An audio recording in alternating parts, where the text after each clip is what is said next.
Boa noite. Vamos ver se os nossos seguidores aí estão entrando na nossa live. Ó, Camilinha Sacomori entrou. Camilinha, me diz se tu tá me ouvindo bem. Me sinaliza aí, me manda um oizinho só para eu sentir. Oi, Martinha. Se a Camila não me responder, me diz se tu tá me ouvindo. Eu tô esperando a... Ó, tá entrando o pessoal inteiro, hein? Esses são os amantes da Nadiessa. Nadiessa hoje vai arrastar uma multidão aqui para o nosso... ouvindo bem, sim, muito obrigado. Para a nossa live, deixa eu ver se eu consigo chamar a Nadi. Vamos ver como é que eu faço, que eu sempre me esqueço, né? E é impressionante como na primeira live a gente tá desde as 7 horas.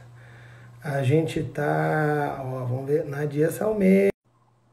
Impressionante, a primeira live, a gente... Oi! Nadinha, tudo E bom? aí? Tudo ótimo contigo? Essa daí é ratinha de internet. A Nádia, ela arrasta multidões e corações para as lives dela. E é impressionante como na primeira live que a gente vai fazer, a gente chega cedo na frente do computador e vai se arrumando. E hoje, assim, ó, eu saí correndo com medo agora que não conseguisse fazer a conexão. Tudo bem contigo, Nádia? Tudo ótimo contigo? Tudo bem. Antes de te apresentar para o pessoal, que na verdade tu dispensa apresentações, mas eu só queria trazer um pouquinho por que a gente resolveu trazer esse assunto, bem melhor, na verdade, de falar do que o Covid, né? Do que o que a gente trouxe com o Fabiano aí no início do mês. Mas muitas vezes um assunto que é muito pouco abordado no consultório e que a gente percebe que muitos casais têm medo de manter uma sexualidade saudável, aí uma prática sexual adequada durante a sua gravidez, e a enorme maioria dessas pessoas, mesmo com medo, mesmo com disfunção, acaba não abordando com seu médico no consultório.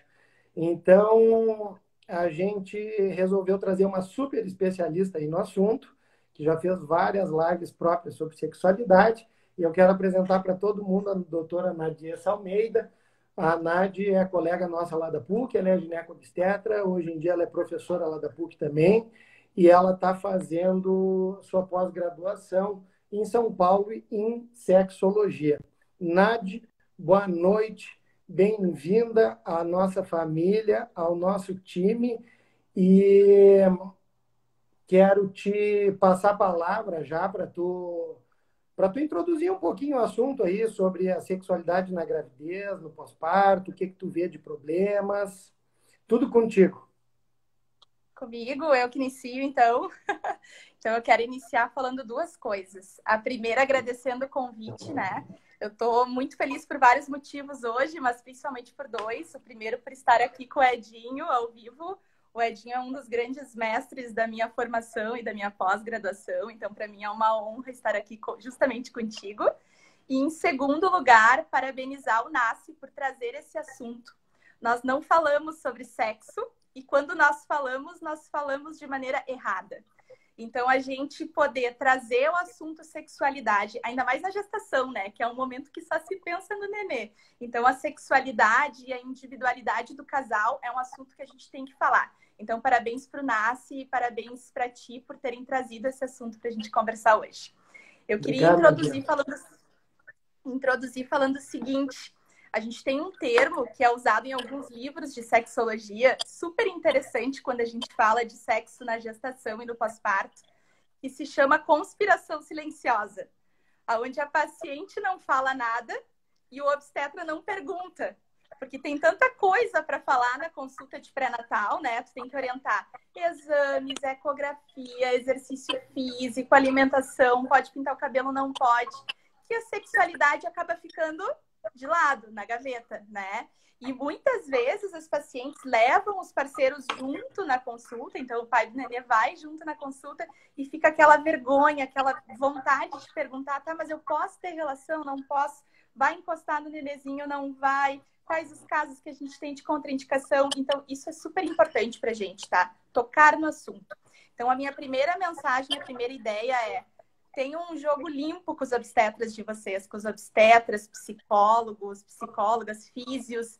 Conversem com as pessoas que estão fazendo pré-natal e tirem as suas dúvidas sobre sexualidade com eles. São pessoas que têm que ter uma formação para isso, né? Porque as pacientes, elas vão procurar, né, Edinho? Se não for conosco, vai ser no Dr. Google. Então, elas vão jogar no Google as dúvidas relacionadas a isso para esclarecer. Então, o melhor local que elas têm é dentro da consulta de pré-natal. Então, precisamos falar sobre sexo, tá? Essa é a ideia inicial. Eu acho que a gente poderia começar já esclarecendo alguns mitos, que são os mais comuns que tu deve ouvir absurdamente no teu consultório. O primeiro, que os casais têm muito medo de machucar o nenê, né? Ah, mas afinal de contas, o pênis dentro da vagina não vai machucar, não vai encostar no nenezinho? Então, a primeira dúvida que surge com os casais, né? Não, gente. A princípio, o nenenzinho ele fica dentro do útero, que é uma estrutura mais para dentro do canal vaginal, né? O pênis no canal vaginal, ele não vai tocar na cabeça do nenê, ali não vai encostar no nenenzinho durante a gestação. Então, isso é um mito que a gente tem que desfazer, né? Esse medo em relação à gestação. E é claro que aqui eu tô falando de gestação de baixo risco, né, Edinho? Senão o Edinho já vai ter um surto comigo ali. Não, mas mesmo nas de alto risco não tem contraindicação, exceto ao sexo, exceto em prematuridade, coisas que eu acho que a gente vai abordar um pouquinho depois. Mas vai ser bem legal, à medida que tu vai falando, eu vou trazendo experiências de casais lá do consultório, né, de gestantes. Então... E um dia eu falei muito sobre sexo com o casal, e quando a paciente ela foi para a sala de exames, né, o marido me abraçou assim e veio no pé do ouvido e disse assim: doutor, mas não vai furar os olhinhos mesmo? Eu digo, não vai furar os olhinhos, não precisa te preocupar, fica bem tranquilo que está bem seguro, que está bem protegido. E esse é assim, ó, na verdade, esse é o medo do marido. O marido tem medo de machucar o nenê, o marido tem medo de machucar a grávida, de ficar em cima da barriga dela. E a mulher tem outros medos. Claro que a mulher também tem o medo de machucar o nenê, mas a mulher... Aí eu acho que vai muito da esfera o casal, né? Mas a mulher principalmente tem aquele medo do aborto. E isso circunda principalmente no primeiro trimestre. A gente depois vai trazer um pouquinho de... Ó, começou já a entrar umas perguntinhas. Ó, Fábio Nader entrou, fazia tanto tempo que eu não vi o nome dessa mulher, coisa bem boa. Em caso de placenta baixa, perguntaram aqui, em caso de placenta baixa, tem algum risco de sangramento ou de aborto? Sim, tem risco sim, e eu só vou deixar a Nath falar depois um pouquinho mais desses mitos, e aí a gente já entra para responder a tua pergunta da placenta baixa. Eu vou anotando aqui as perguntinhas. Mas a mulher tem muito medo do abortamento, e isso eu gosto sempre de dizer para os casais. Passa das 10 semanas, das 10, 12, a tua chance de perder a gravidez é menor que 2%. Então, ali, eu acho que o casal já começa a navegar um pouquinho mais em água mais calma. E no terceiro trimestre tem muito medo de prematuridade, né? Tem medo de infecção, tem medo de romper em bolsa, e isso tudo desencadear trabalho de parto prematuro. Salvo em situações que tu tá com colo curto, que tu tá com colo aberto, que tu tá tendo contração, que tu tá com trabalho de parto prematuro, efetivamente, ou eventualmente, se tu tá fazendo algum tratamento vaginal e talvez durante esse tratamento seja melhor evitar alguma coisa. Em caso de dor, em caso de sangramento, o sexo é liberado e isso é tão bom, né? Aumenta tanto aquela cumplicidade, aumenta tanto o carinho do casal e a mulher se sente melhor, a mulher se sente bonita, ela está se sentindo bem quista por alguém e valorizada, né? Então, é bacana, faz parte do jogo e é legal. Tu, Nadinha, o que mais queria falar de mito? De mitos e verdades. A outra coisa que eu queria falar é o seguinte: a sexualidade ao longo da vida, isso é super importante, tá? Isso é uma coisa que eu falo para todas as idades, assim, desde quem está iniciando a vida sexual até as minhas idosas que chegam lá no consultório. Em cada momento da nossa vida, a gente precisa reviver e reaprender a nossa sexualidade. Então, esse mito que a gente tem, que durante a gestação eu vou ter que manter a minha vida sexual igual ela era no período pré-parto, ele não existe, tá? A gente precisa, ao longo da nossa vida, ir reinventando e revivendo os nossos momentos de sexualidade.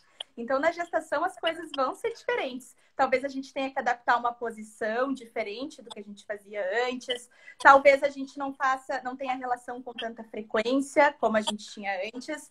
Mas essa reinvenção é muito importante para o casal. Então, esse mito de que vai ser tudo igual como era antes não vai acontecer. Vocês precisam reestruturar e reinventar a sexualidade de uma maneira que fique agradável para vocês dois ao longo dessa gestação e desse período pós-parto, tá?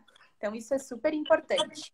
Agora tu falou em comportamento, né, Nadia? Eu peguei 2 trabalhos, eu acho que depois vou passar para Camila até, se ela quiser botar lá dentro jogar lá nas mídias sociais do NASCE para disponibilizar para o público.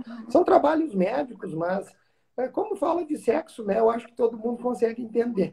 E quando falaram em comportamento, eu achei bem interessante ali que num trabalho super grande ali, que foi uma revisão de 56 estudos, que incluíram mais de 3.600 mulheres, mais de 3.600 pacientes. 50% das pacientes, elas relataram ali no trabalho não mudar o seu comportamento durante a gravidez, tá? O seu comportamento sexual. Claro que tu falou muito bem em adaptar a posição, e quando tu vai ler posição sexual em inglês, em trabalho em inglês, é muito engraçado, né? Porque aí fala lá na posição dog style, né? Que aí, né, 4 apoios. Aí fala lá na cowgirl, que é a mulher por cima, né? E fala em posição spoon, que é de conchinha, né? Então, como tu falou, tu não vai bem deixar assim de que ter relação, mas tu vai ter que adaptar, porque tu tá com aquela barriga grande e talvez seja desconfortável e muitas vezes até mesmo contraindicado tu ficar deitada de barriga para cima. Então, às vezes, a posição que no inglês eles chamam de missionary, né? Que é o velho conhecido papai e mamãe, continua sendo a mais usada em todos os trimestres, até mesmo no terceiro trimestre, que é onde se diminui bastante a frequência da relação sexual. Mas aumenta muito essas outras posições, principalmente a posição de conchinha, que é uma adaptação do casal à fase de vida da paciente. Só respondendo ali a uma pergunta que entrou da placenta baixa, só para deixar bem claro assim, ó, no primeiro trimestre, que ali perguntaram, aumenta o risco de abortamento. A maioria das placentas no primeiro trimestre ela vai ser baixa, porque está toda aquela área uterina ali dentro, onde está se formando essa área de comunicação, de nutrição entre a mãe e o nenê. Toda essa área que se decidualiza, que a gente chama que é essa formação de placentação inicial, ela está perto do colo, então ela está baixa. Tá? O que acontece é que, por vezes, muito menos do que se imagina, porque a maioria das mulheres que vai fazer ecografia tem líquido nessa área, e infelizmente, muitas vezes os ecografistas dizem que tem sangue ali, e aí tu já começa a amedrontar o casal que nunca sangrou, o casal que não tem risco, e ali vai um laudo de hematoma, e isso é uma outra live que um dia eu vou chamar o Eduardo, eu vou chamar o Gustavo, e nós vamos sentar aqui dentro para fazer, para desmistificar um pouquinho desse hematoma no primeiro trimestre. Mas as mulheres que sangram no primeiro trimestre, que tem líquido ali naquela região, realmente pode ser um hematoma, e essas pacientes têm risco de abortamento. Essas pacientes vão ter contraindicação, sim, a ter relação sexual. Porque a relação sexual sempre, a não ser que tu seja muito delicado na penetração, ou tu esteja preparado para isso, o pênis ele vai tocar no colo do útero. E à medida que ele toca no colo do útero, que ele encosta no colo do útero, o útero vai balançar e isso aí pode descolar esse coágulozinho que existe ali. Então, respondendo àquela pergunta, pode gerar aborto? Se tu tem sangramento e uma área evidente de hematoma, pode. E aí nós vamos tomar essa conduta de não se fazer relação nesse período de sangramento, ou pelo menos até o hematoma ali diminuir. No terceiro trimestre, ou no finalzinho do segundo e início de terceiro, que é quando a gente começa a diagnosticar efetivamente essas placentas baixas, e aí a gente chama de placenta prévia, se tu tá com sangramento, sem dúvida nenhuma, tu vai ter contraindicação a ter relação sexual. Se tu não tá com sangramento, eu não posso dizer que tu tenha contraindicação à relação, né? Que a relação sexual já não está falando só de intercurso com penetração vaginal, né? Então, existem outras formas. Existe sexo oral, existe masturbação. Então, enfim, alguma forma de aproximação do casal tu vai poder ter. Não tenha medo que o orgasmo, isso vá gerar um descolamento dessa tua placenta ou vai fazer com que tu tenha sangramento. Não, isso aí não vai ocorrer. Mas aquela relação com o intercurso peniano ali, com o intercurso vaginal, principalmente, onde o pênis pode bater no colo do útero e eventualmente provocar um sangramento, sim. Daí, nesse caso de placentação baixa, a gente vai ter que diminuir a relação. Não ter relação dessa forma. Perfeito, Edinho. E tu falou uma coisa super importante, né? O sexo, gente, a sexualidade humana, ela não é só penetração. Então, ela não é só coito, né? A introdução de pênis dentro da vagina. Então, quando a gente fala de se reinventar e reaprender, são outras maneiras de vivenciar a tua sexualidade. Vivenciar a tua sexualidade como um todo. Sexualidade é um beijo, é tu tá junto, é carinho, é um orgasmo, é um sexo, uma masturbação, sexo oral. Então, existem outras maneiras de vivenciar essa sexualidade que não seja a penetração. Isso é uma coisa super comum. Às vezes, as pacientes reclamam que os obstetras, enfim, os profissionais da saúde, dizem abstinência sexual, mas não orientam qual é a abstinência que ela tem que fazer, né? É a penetração, é o sexo anal, sexo oral pode, masturbação pode. Então, essas coisas são importantes para quem trabalha com pré-natal orientar, que não existe contraindicação para X ou Y atividade dentro da sexualidade, mas que em determinadas situações deve-se evitar essa penetração pelos motivos que o Edinho falou, tá? Então, uma coisa legal que tu falou, já que a gente está falando em outras formas de descobrir a sexualidade e, enfim, de se manter a sexualidade. Uma vez eu estava com um casal com trabalho de parto prematuro, ele está com 2 centímetros, tá? Com 32 semanas. 2 centímetros de dilatação, um colo bem fininho. Eu disse para eles não terem relação, porque, enfim, o colo era realmente bem fino, poderia romper uma bolsa e desencadear um trabalho de parto. E eles voltaram uma semana depois e eu toquei, estava com 4 para 5 centímetros. E aí a paciente me perguntou, eu questionei se vocês tiveram relação, alguma coisa nesse sentido, e ela disse, Edinho, com penetração, não. Mas, às vezes, o marido ficava estimulando muito os seios dela. E isso é uma coisa que a gente tem que se dar conta, já que a gente está falando em contraindicação e está falando em outras formas. Em paciente com trabalho de parto prematuro, especificamente, que tem contrações, esse estímulo no mamilo da paciente, ele pode gerar a liberação de ocitocina, e ocitocina é um hormônio que dá contração. E aí pode-se ter desencadeamento de trabalho de parto prematuro. Então, talvez até nesse caso que esse casal me relatou, poderia ser isso que acelerou um pouquinho a evolução do colo da paciente. E uma coisa que tu falou do intercurso vaginal, né? Nesse mesmo trabalho, eu achei muito engraçado esse trabalho, que quem escreveu foi a doutora Pauleta, né? Aí, num trabalho de sexo, a doutora Pauleta, ela podia ter deixado o de segundo autor, o nome dela, né? Mas ela saiu lá, Pauleta et al., né? Um trabalho todo de sexualidade. E nesse trabalho da doutora Pauleta, é muito legal que ela fala ali de formas de relação sexual, que os casais não mudam o comportamento, né? E só tu, Perrone, eu não entrei aqui, o que foi com o toco, foi, Zezinho. 20%, eu vou trazendo, enquanto vai entrando perguntas, como entrou ali a do sangramento da placenta, eu vou trazendo curiosidades, né? E esse trabalho da doutora Pauleta aí, ela mostrou 20% de frequência, né? Que os casais não mudavam a sua forma de comportamento. Então, a gente tinha 20% de frequência de sexo anal, tá? Entre os casais analisados nessa pesquisa, e foi uma meta-análise com 3.600 pacientes inseridos. 20% dos casais mantinham sexo anal. 60% a 85% deles sexo oral. 65% faziam prática de masturbação, tá? E um dado que eu achei super curioso, que esse número chegou a 95% entre as pacientes alemãs, a prática da masturbação. Mas 93% continuava, e era a forma habitual e preferida, era de intercurso vaginal, né? Da relação sexual. E eu vou trazer outro dado, desculpa, Nádia, tu que tem que falar, não sou eu. Não, mas é que eu gostei muito desse trabalho e eu vou passar para Camila, para ela disponibilizar depois para nós. 32% dos casais na gravidez reduz bastante no terceiro trimestre, tá? Mas 32% dos casais tinham relação mais ou menos em média de uma vez por semana, tá? 25%, 2 a 3 vezes por semana. 19%, 2 a 3 vezes ao mês. 16%, e aí que eu acho que a gente pode intervir, Nath, porque são esses, 16% é muita gente, tá? 16% menos do que uma vez por mês de relação sexual, tá? E aqui tu não vai colocar todos os casos de risco que tinham contraindicação. Aqui a gente vai colocar casos que tinham medo e que simplesmente não abordavam essa questão com o seu médico, tá? E 6,5% dos casais tinham 4 a 7 vezes por semana.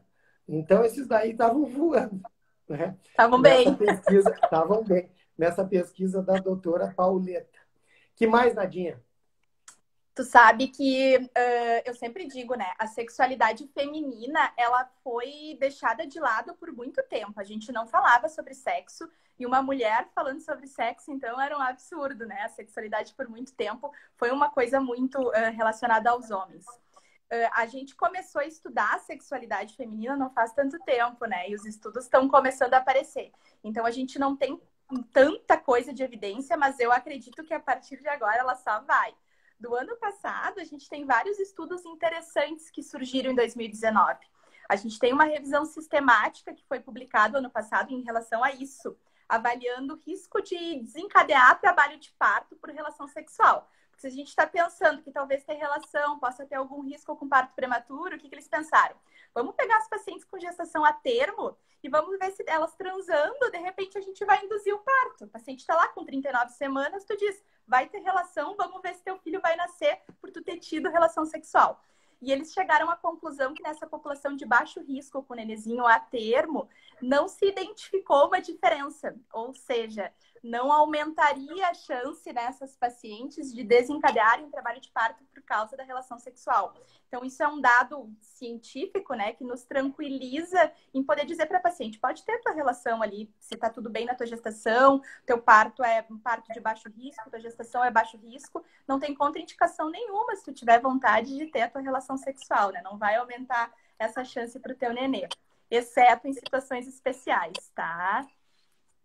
Que mais, Edinho? Outra coisa que tu falou, que eu acho super interessante, 75% das pacientes mantêm vida sexual ativa com penetração no terceiro trimestre, no final. Isso é bastante, né? Mas, e esses 25% que não estão tendo, é por medo, é por falta de informação, é por alguma outra coisa, né? Ó, a Gioconda tá botando que na prática com gestação a termo funciona assim. Só se boa, tá com o bem aberto. Ó, então, quem sabe a gente começa a orientar, né? As gurias que querem fazer o neném nascer ali, tá tudo bem, tá a termo, não tem contraindicação nenhuma. Isso é outra dúvida, né? Até quando eu posso manter relação? Até o dia do teu parto, se tu quiser. Se tu quiser ter relação e ir pro teu parto de tarde, desencadear o trabalho de parto, tá tudo bem, não tem problema nenhum. Nessa questão, voltando do medo ali, né? Que estatisticamente mais ou menos 40, 60% dos casais eles têm algum tipo de medo, tá? E esse medo, principalmente quando a gente fala, é como eu falei ali, né? Medo de aborto, de machucar o nenê, de trabalho de parto prematuro, rouprema, infecção. Só que tudo depende muito da tua cultura, é muito difícil estudar sexo, porque sexualidade é muito diferente em determinados países, em determinados continentes. Uma coisa que é muito triste quando a gente vai ler sobre a cultura africana, principalmente, as meninas, quando elas chegam na puberdade ou na idade da adolescência, a maioria delas, em determinadas culturas, elas são mutiladas, né? Tem povos que mutilam o clitóris da mulher, que cortam, isso sem anestesia, que cortam com gilete, com navalha, que cortam os pequenos lábios das pacientes, e isso é mascarado de uma maneira que é para dizer que é uma coisa higiênica, para diminuir infecções e alterações, mas na verdade isso aí tem uma coisa por trás, que é simplesmente para a mulher não sentir prazer na hora da relação e só o homem sentir e ela não ter vontade de trair o marido. Então, essas questões culturais e muitas questões religiosas, eu estava lendo esses dias que tem uma igreja de americana, me esqueci, New Bible of America, alguma coisa assim. Tá? as religiões protestantes mais novas americanas, Uhum. eles usam lá, não sei se é Levítico, eu até estava lendo para Carol, me esqueci qual era a passagem bíblica. Eles usam uma passagem bíblica para dizer o seguinte, ó, que a mulher, enquanto está sangrando, aí ela se limpa. Então, quando ela menstrua, ela se limpa. Então, enquanto ela está menstruando, ela pode manter relação sexual. Agora, quando ela não está sangrando, e aí ela está grávida, quando ela está grávida, ela não está sangrando, né? No pós-parto, entrou uma perguntinha ali de pós-parto, depois eu vou entrar, vou ler o que falaram antes, que eu acho que é de libido. Ah, e aí tu na gravidez tu não está sangrando, e no pós-parto tu não está sangrando. Então tu passa a gravidez inteira e o pós-parto inteiro por uma questão religiosa, provavelmente por uma má interpretação de um versículo, de um capítulo bíblico, né? Dizendo que tu não pode ter relação. Então, estudar a sexualidade é uma coisa que a gente não vai ter uma evidência científica muito robusta, porque os trabalhos que pegam diferentes culturas e diferentes países, eles acabam sendo muito heterogêneos, né? Exato. Mas só que eu estava falando no medo, os dois países, e nesse que ele incluiu 56 trabalhos, né? O primeiro país líder de medo são os chineses e os tailandeses. O segundo, Estados Unidos, Canadá, Turquia, Paquistão, Irã, Croácia e Áustria, dentro dos países estudados. E os mais tranquilos ali nesse tipo de questão, Portugal, Brasil e Nigéria, né? É, e em alguns países, muitas mulheres relatavam, não aqueles medos que eu falei, mas falavam que, ao contrário, que elas tinham medo se não tivessem relação de perder o marido. E aí, é claro, aí tu pega aquelas religiões mais ali de Oriente, africano e muçulmano, principalmente, onde tem muita interferência disso aí, né? A questão cultural e religiosa é muito difícil, Edinho, porque é uma coisa muito enraizada em determinados povos, né? A gente tem algumas tribos a nível de cultura geral, tá? Cultura geral pra galera. Aqui no Brasil e na Venezuela, por exemplo, existem algumas tribos que acreditam que durante a gestação a mulher, para o bebê vir saudável, tem que transar com múltiplos parceiros. Então, ter relação com múltiplos homens durante a gestação vai ajudar o teu filho a vir mais saudável. E em outras culturas, como tu mesmo falou, mais na parte de muçulmanos, algumas, enfim, algumas religiões, assim, eles acreditam que a mulher tem que ficar em abstinência sexual nesse período. Então, isso é bem delicado, porque para a gente que mora justamente no Brasil, um dos países, como tu mesmo falou, que tem essa abertura para pensar e falar sobre isso, nos incomoda um pouco ouvir essas coisas, né? E pensar em todas essas restrições. Então, a questão cultural, assim, é bem delicada da gente abordar a cultura de um povo, né? Vou falar um pouquinho para a Simone ali. A Simone falou de questão de libido, né? Que pode diminuir. A libido não é só hormonal, a libido está muito também no te ver, né, na tua autoaceitação. Então, muitas vezes a mulher ganhou peso, né? Às vezes está 10, 15 quilos é mais pesado. Às vezes o marido, muitas vezes o marido não ajuda.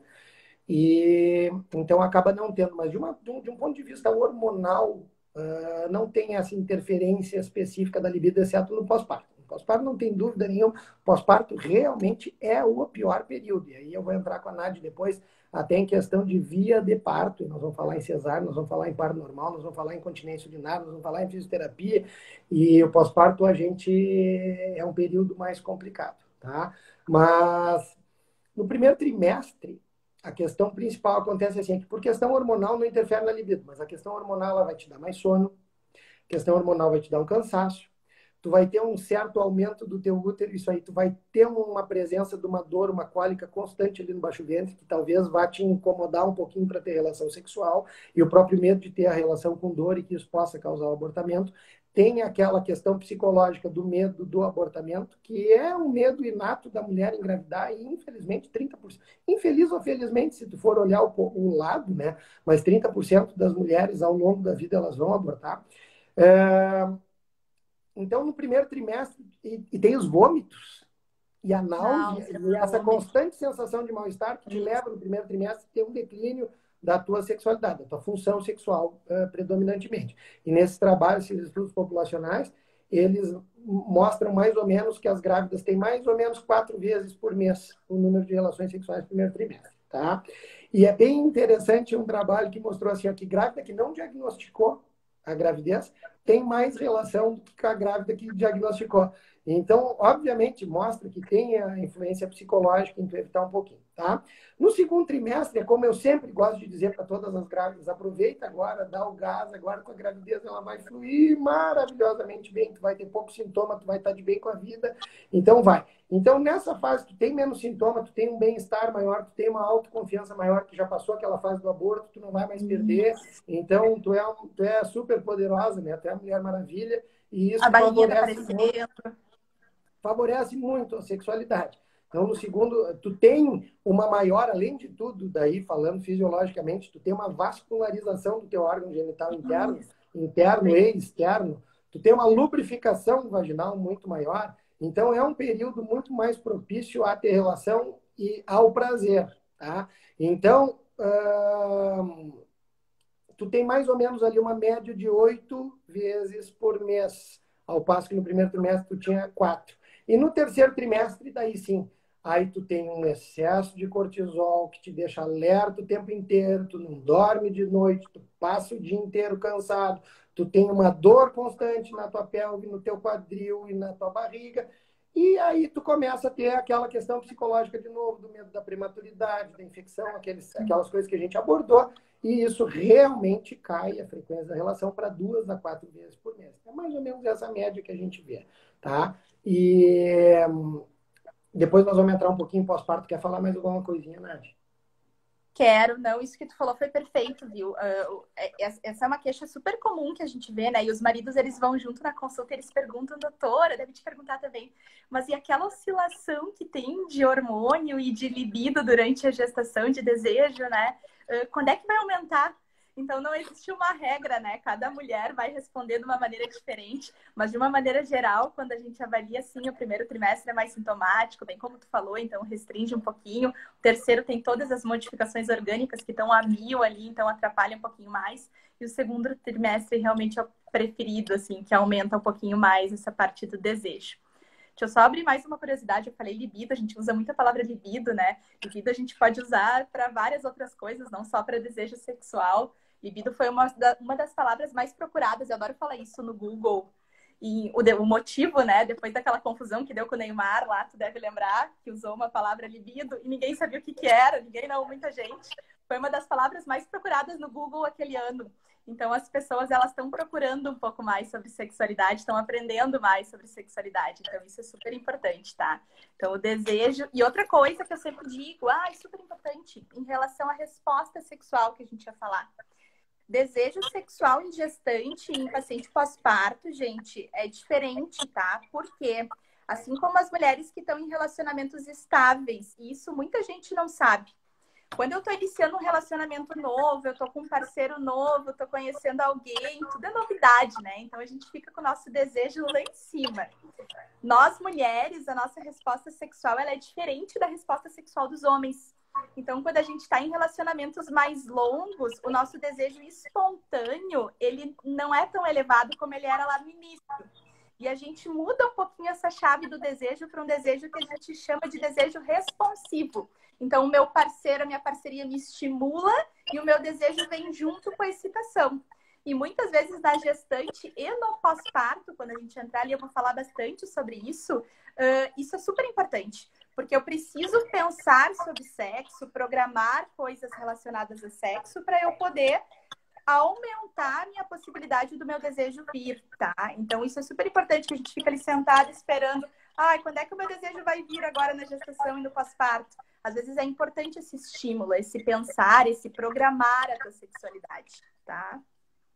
Nadinha, eu tinha entrado uma pergunta ali de contraindicação no pós-parto, se existe contraindicação à relação sexual. Quer responder?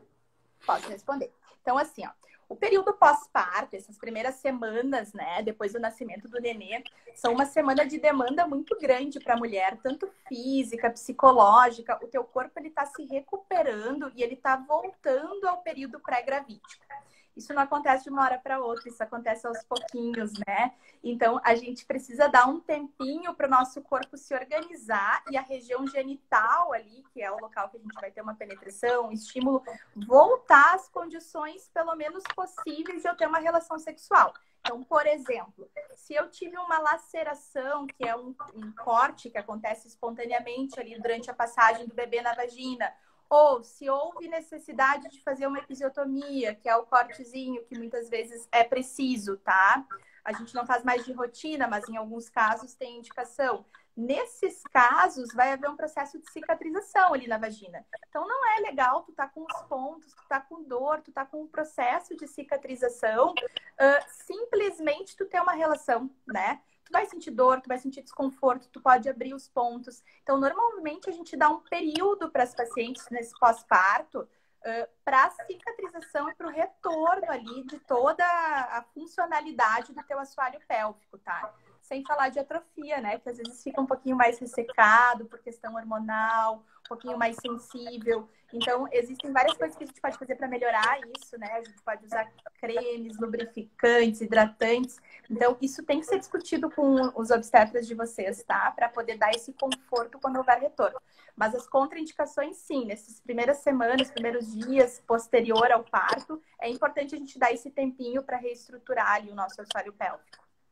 E, Nádia, só para te ajudar, os antigos gostavam muito de um termo que eles diziam assim, ó, crise vaginal, né? Na verdade, é assim, ó, quando tu entra no teu pós-parto, o teu ovário ele não tem uma produção adequada de estrogênio e de progesterona. Tu tá com a prolactina lá em cima e o teu corpo tá fazendo esse aumento de prolactina para tu amamentar, tá? Se tu comparar uma mãe que amamenta e uma mãe que não amamenta, a mãe que não amamenta, ela volta à função sexual, e não só a função sexual, exercício. A mãe que não está amamentando, ela voa, comparada à recuperação daquela mãe que está amamentando. Então, a amamentação, ela, para esse tipo do que a gente está falando em questão de relação, de relação sexual, ela prejudica um pouquinho.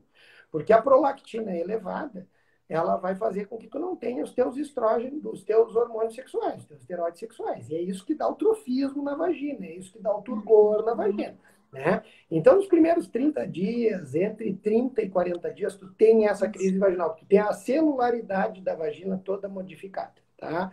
Então, eu já tive uma vez, né, não era paciente de consultório, era uma paciente num plantão que eu estava fazendo, que ela estava com uns 15, não me lembro, 15 ou 17 dias de pós-parto, e ela teve uma relação sexual e ela chegou com a vagina toda cortada no plantão. E a gente teve que suturar a vagina dela, simplesmente porque ela teve, né? Antigamente falava na quarentena, né? Então, é a quarentena, né? A real quarentena, não é essa que a gente está vivendo, né? Mas essa quarentena ela tem que ser respeitada. Então, habitualmente, eu imagino todos os colegas, eles devam fazer uma consulta com os pacientes ali, uma semana, 10 dias pós-parto, para ver como é que está a cicatrização, para ver como é que estão os pontos, se foi cesárea, para ver como é que está, e tirar os pontos da cesárea, se teve uma episiotomia, para mexer na episiotomia, e ali vai se orientar que esse casal volte quando fechar uns 30 a 40 dias de pós-parto, que aí, nesse momento, está no momento de reintroduzir anticoncepcional que seja compatível com o ato da amamentação e, a partir dali, liberar a relação sexual. Então, a contraindicação seria nesses primeiros 30 dias iniciais que tu tem essa alteração nas células vaginais e ela realmente fica muito atrófica e fica muito suscetível a lesões, tá? Aí depois vai sendo liberado. Mas a gente vai vendo que é um período difícil. Tá? É um período difícil justamente em virtude disso, em virtude da via de parto. Às vezes tu tá com um pouquinho mais de dor, se tu teve alguma complicação no teu parto vaginal, muitas vezes por causa da amamentação, e aí tu vai tendo esse ressecamento, mas nada que um bom lubrificante muitas vezes não ajuda. E muitos casais que a mãe está amamentando, isso geralmente melhora depois dos 6 meses, que é quando o neném começa a comer outras coisas e diminui a tua produção de prolactina e tu diminui a amamentação. Mas muitos casais, a mãe responde de uma maneira diferente ali no órgão genital ao qualquer elevaçãozinha da prolactina que ela tenha. Então, tem mãe que está dando mamar 1 ano e 2 meses, 1 ano e 5 meses, e na relação o casal tem que estar usando lubrificante ainda. Porque eu costumo dizer para os casais, às vezes parece que tem areia dentro da vagina.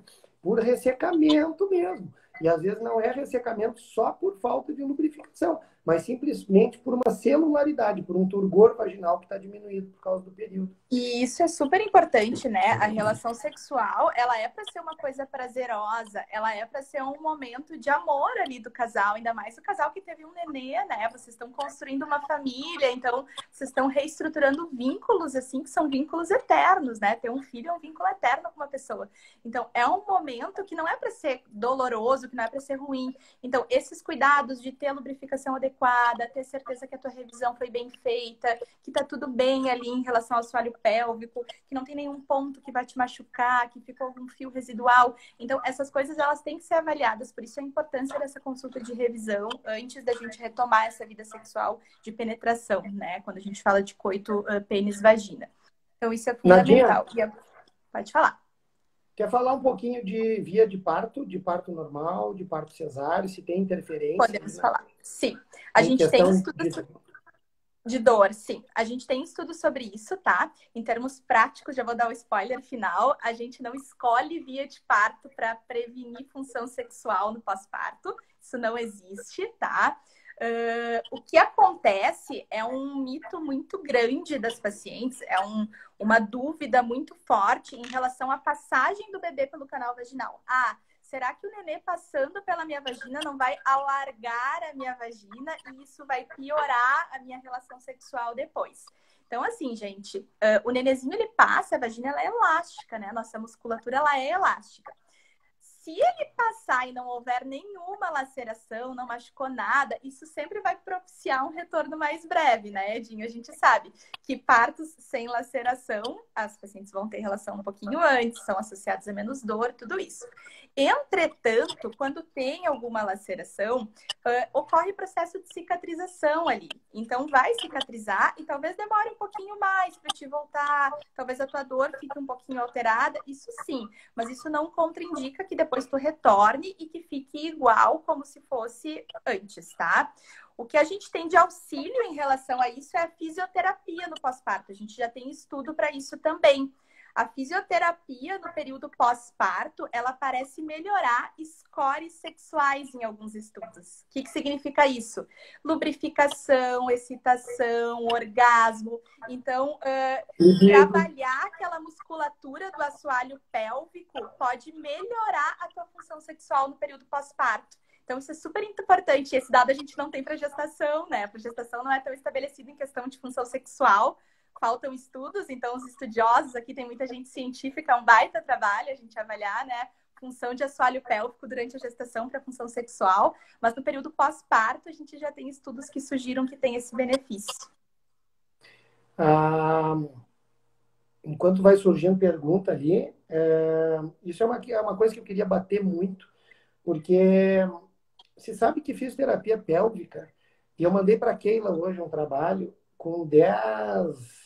Incluía uma meta-análise, incluiu 10 estudos também, tinha mais de 3 mil pacientes nesse trabalho, e eu acho que é exatamente esse aí que tu está citando, que a fisioterapia pélvica no pós-parto, que a fisioterapia pélvica no pós-parto, ela melhora muito a questão da disfunção sexual. Ó, aqui ele entrou ali dizendo muito, a dificuldade é a gestante retornar no pós-parto. Mas esse é um hábito que a gente tem que ter. É aquilo que nós, no NASCE, estamos tomando como mantra. Tu tem que te alimentar bem, tu tem que dormir bem e tu tem que fazer exercício. Nenhuma mulher no pós-parto vai conseguir, na primeira semana, sair fazendo uma maratona. E a gente tem o nenê não dormindo, a gente está amamentando, tem o cansaço natural, tem a dor natural, mas pelo menos uma horinha tu pode destinar ao teu corpo para fazer a tua fisioterapia. E nesse sentido, a gente sabe, fisioterapia é primeira linha para tratamento de incontinência, fisioterapia é primeira linha para tratamento de prolapso genital, e a fisioterapia tem se mostrado um grande auxílio também para a disfunção sexual no pós-parto. Um dado que me chama muito a atenção, que dor no pós-parto, né, que a gente chama de dispareunia, né, dor na hora da relação sexual, ela pode estar associada até em 20% com depressão pós-parto, né? Então, um recado que eu gostaria de dar, não fiquem nem os médicos e nem o paciente com essa falsa ideia de que a dor é normal. É como a gente costuma dizer sempre para paciente que tem perda urinária depois dos 70 anos, a paciente não se queixa para o médico porque ela tem aquele conceito de que perder urina depois de velho é normal. Não, não é normal. E tu tem muita forma de tratar isso aí, evitar e melhorar a tua vida. E da mesma maneira, tu ter dor na relação sexual não é normal. E a gente tem formas de melhorar isso. E a fisioterapia ela vem ganhando muito espaço quanto a isso. Mas falando um pouquinho de curiosidade, né?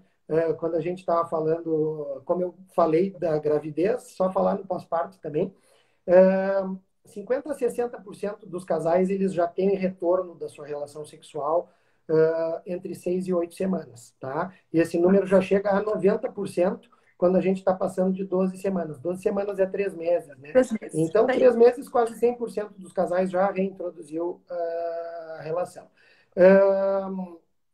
Os casais que tiveram cesárea ou tiveram os partos, como tu falou, sem laceração ou sem uso de fórceps ou mesmo sem episiotomia, voltam mais cedo, em média, ao redor de 4 a 6 semanas. A gente reduz 1 ou 2 semaninhas ali na volta da relação. Um dado que eu achei curioso nessas meta-análises, nesses estudos populacionais, né? Mulheres com mais de 35 anos voltam à sua vida sexual 2 semanas e meia mais tarde do que as mulheres com menos de 25 anos, né? Às vezes, por tudo, né? Que tem separando esses 10 anos de vida das mulheres. E 100% quase das vezes, e dessa amostra populacional, 6 meses de pós-parto, a relação sexual já estava igual aos níveis pré-gestação, tá? Nadinha quer falar de epísio. Epísio pode aumentar o risco de dor na relação e de disfunção sexual ou não? Então, o que acontece? A gente vê que pacientes que têm grandes lacerações, então lacerações que a gente diz que possam pegar esfíncter, então lacerações mais compridas, ou uma episiotomia, às vezes que seria uma laceração grau 2, né? Podem ficar com alguma retração, alguma sensibilidade na localização da episiotomia, tá? Então, seria uma possível complicação. Eu não estou falando que todas as pacientes que vão ter laceração e que vão ter episiotomia vão ter esse sintoma de dor. Mas pacientes que tiveram e que ficaram com alguma sensibilidade no local, existem coisas que a gente pode fazer para melhorar, né? Então, existem ambulatórios de dor pélvica, existem injeções, tratamentos, várias coisas que podem ser feitas. Então, a ideia é que regrida, que a sensibilidade melhore e que fique bem. Mas caso aconteça de ficar, que é uma possível complicação desse tipo de laceração ou da própria episiotomia, é importante vocês conversarem com os obstetras de vocês, com os médicos ginecologistas, para a gente tentar melhorar, tá? A gente sabe que pacientes que não fizeram episiotomia no parto têm esse retorno mais cedo e têm esses índices melhores relacionados à dor no início, né, Edinho?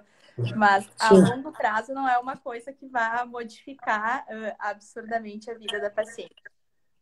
Uma coisa que não... às vezes a mulher, e eu gosto muito de dizer que a gente não pode confundir a nossa prática, que a gente gosta muito de incentivar o parto normal, mas às vezes a gente percebe uma esfera um pouquinho hippie em volta do parto, e isso me amedronta um pouco, porque a gente quer fazer o que é legal, a gente quer fazer o que é bom, e não o que está na moda, ou enfim, tá? Então, a gente sempre tem que ter na cabeça, porque às vezes tu entrou na vibe, eu quero meu parto normal a qualquer custo. E a gente sabe, hoje em dia a cesárea é segura, e a cesárea, ela pode ser a melhor via de parto para determinadas situações, tá?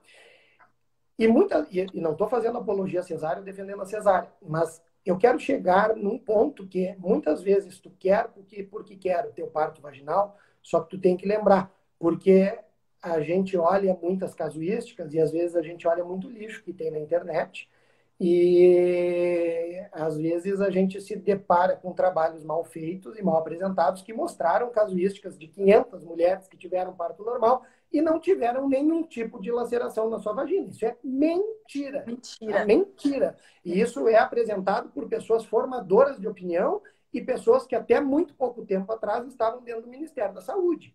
Tá? Então, assim, ó,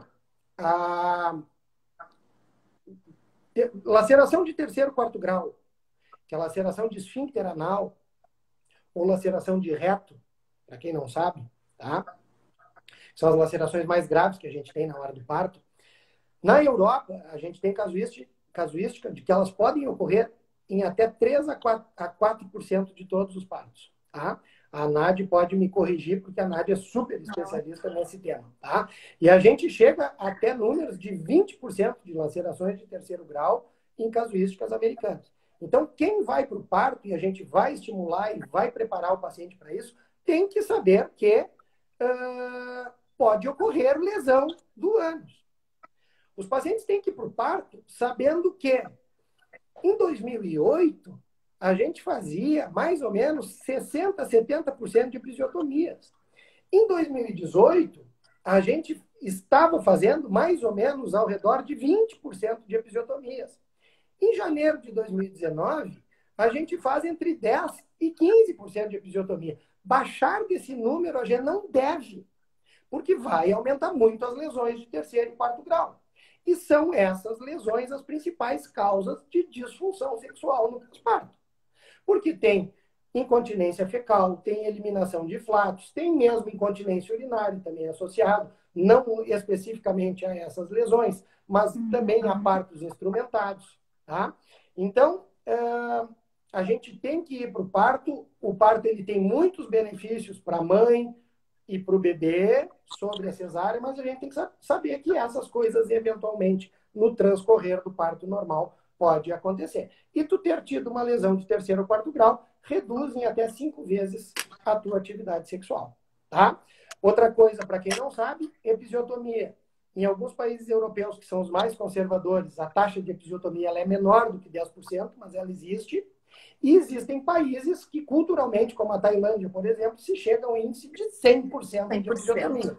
Isso é uma coisa que tem que se saber. A episiotomia ela deve ser seletiva. Ela não deve ser rotina em todo mundo e ela não deve ser uma coisa a não ser feita em ninguém. Mas na hora do parto é um procedimento cirúrgico que se faz quando há necessidade. Tá? E em todas as meta-análises, se falando especificamente em relação sexual, não tem nenhum trabalho que mostre que a episiotomia, não estou falando das lacerações de terceiro ou quarto, mas que a episiotomia em si aumente a disfunção sexual, a dor, a lubrificação, o que for, tá? Falando bem claro especificamente de episiotomia. Surgiu uma pergunta que eu acho que é Fala. importante aqui, ó. Então, quer dizer que todas as pacientes de parto via vaginal têm laceração, sejam elas grau 1, 2 ou 3? Todas não, tá? A gente tem muitos partos com o que a gente chama de períneo íntegro, que não teve nada ali visível. Grande parte das lacerações, a maioria delas são lacerações pequenas, que muitas vezes a gente precisa nem dar pontinho, né? A gente olha ali, não tá sangrando, foi uma laceração super superficial, a gente deixa. Então, a gente acaba suturando, costurando, dando os pontos quando tem algum sangramento ativo, quando tem alguma distorção de anatomia ali que possa ficar. Então, nesses casos se faz, mas não são em todos os partos. Eu brinco que é o equilíbrio, né? Não é nem nunca, nem sempre. Então, a episiotomia não é nem nunca, nem sempre. As lacerações, elas não vão acontecer sempre e não vão acontecer, e essa história de nunca também não existe. Então, existe um equilíbrio, tá? Em relação a isso. Achei A gente tem interessante 6 ali. minutos. Isso, a Simone falou ali, interessante para as gestantes ter seu plano de saúde ou condições de escolher qual parto vai ser com seu obstetra, sem dúvida nenhuma. Isso é uma coisa que tem que ser desde o início da gravidez já discutido com o obstetra. Por mais que o obstetra possa querer te estimular o parto vaginal, daqui a pouco tu diz, olha, eu não quero correr o risco, eu prefiro correr o risco de morrer numa cesárea e não quero correr o risco de ter uma laceração no meu ânus. A cesárea não vai te dar laceração no ânus. Mas essas coisas vocês vão discutir. Obviamente, isso tem que ser discutido durante o pré-natal. Gente, são 8, a Nath falou, são 8h25, então a gente já vai se encaminhando para o fim, porque o Instagram não deixa passar de 1 hora, e na última ele já me cortou, e às vezes eu falo um pouquinho demais. Nath, tu quer dar alguma dica para o pessoal, principalmente nesse período pós-parto, de como melhorar um pouquinho a sexualidade do casal? Queria que chamassem os maridos agora. O marido está assistindo alguma coisa, dá pause na TV, desliga. Os gestantes chamem os maridões, todo mundo. Gente, eu acho assim, ó. Prestem bem atenção nessa frase que eu vou falar, tá?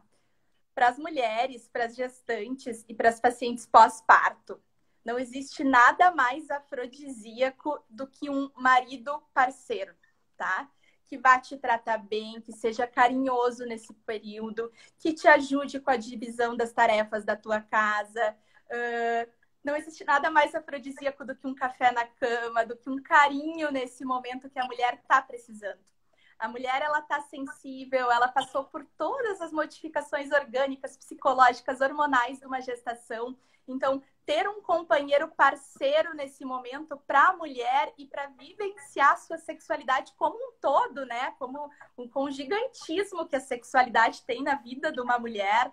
É um dos 4 pilares de qualidade de vida, né, do ser humano. Então, é lazer, trabalho, família e sexualidade. Então, a gente precisa de um parceiro nesse momento. De alguém que divida as tuas tarefas, que pegue o nenê. Ah, o nenê chorou na madrugada, deixa que dessa vez eu vou.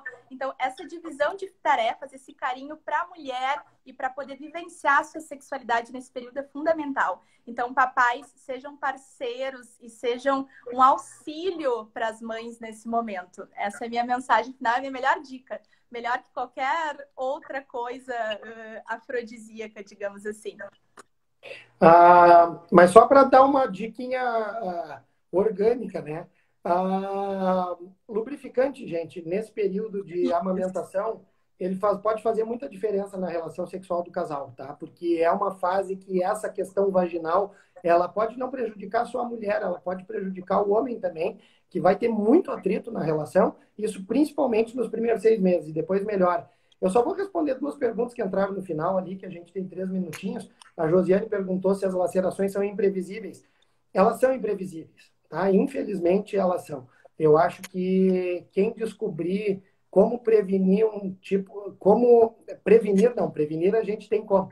Mas como predizer quem especificamente vai ter a laceração, essa pessoa vai fazer muito bem para a população em geral, tá? Elas são imprevisíveis, mas a gente sabe assim, por exemplo, a episiotomia é uma forma de prevenir a laceração de 3º e 4º grau. Então, mulheres que têm o corpo perineal seria aquele espaço entre o finalzinho da vagina ali e o início do ânus, muito curto, e muito curto a gente está falando para alguns estudos 3 centímetros, para outros 4 centímetros. Então, aquelas mulheres que têm o corpo perineal muito pequenininho, essas mulheres, se tiverem lacerações, vai direto para o ânus. Então, talvez essas mulheres se beneficiem da episiotomia. Aquelas mulheres que têm o períneo muito rígido e na hora da expulsão da cabeça do neném o períneo não está cedendo, talvez quando a cabeça do neném for ser expulsada, ela vai lacerar muito o períneo. Então, talvez essas se beneficiem um pouquinho da episiotomia também. Técnicas de proteção do períneo, técnicas de como tu evitar a deflexão abrupta, o sair abrupto da cabeça. Posições verticalizadas, como os partos nas banquetas de cócoras, podem aumentar também um pouquinho as lacerações do períneo. Esses partos nessas posições, muitas vezes, não permitem ao obstetra ter um manuseio tão adequado do períneo e acabar não prevenindo tanto as lacerações.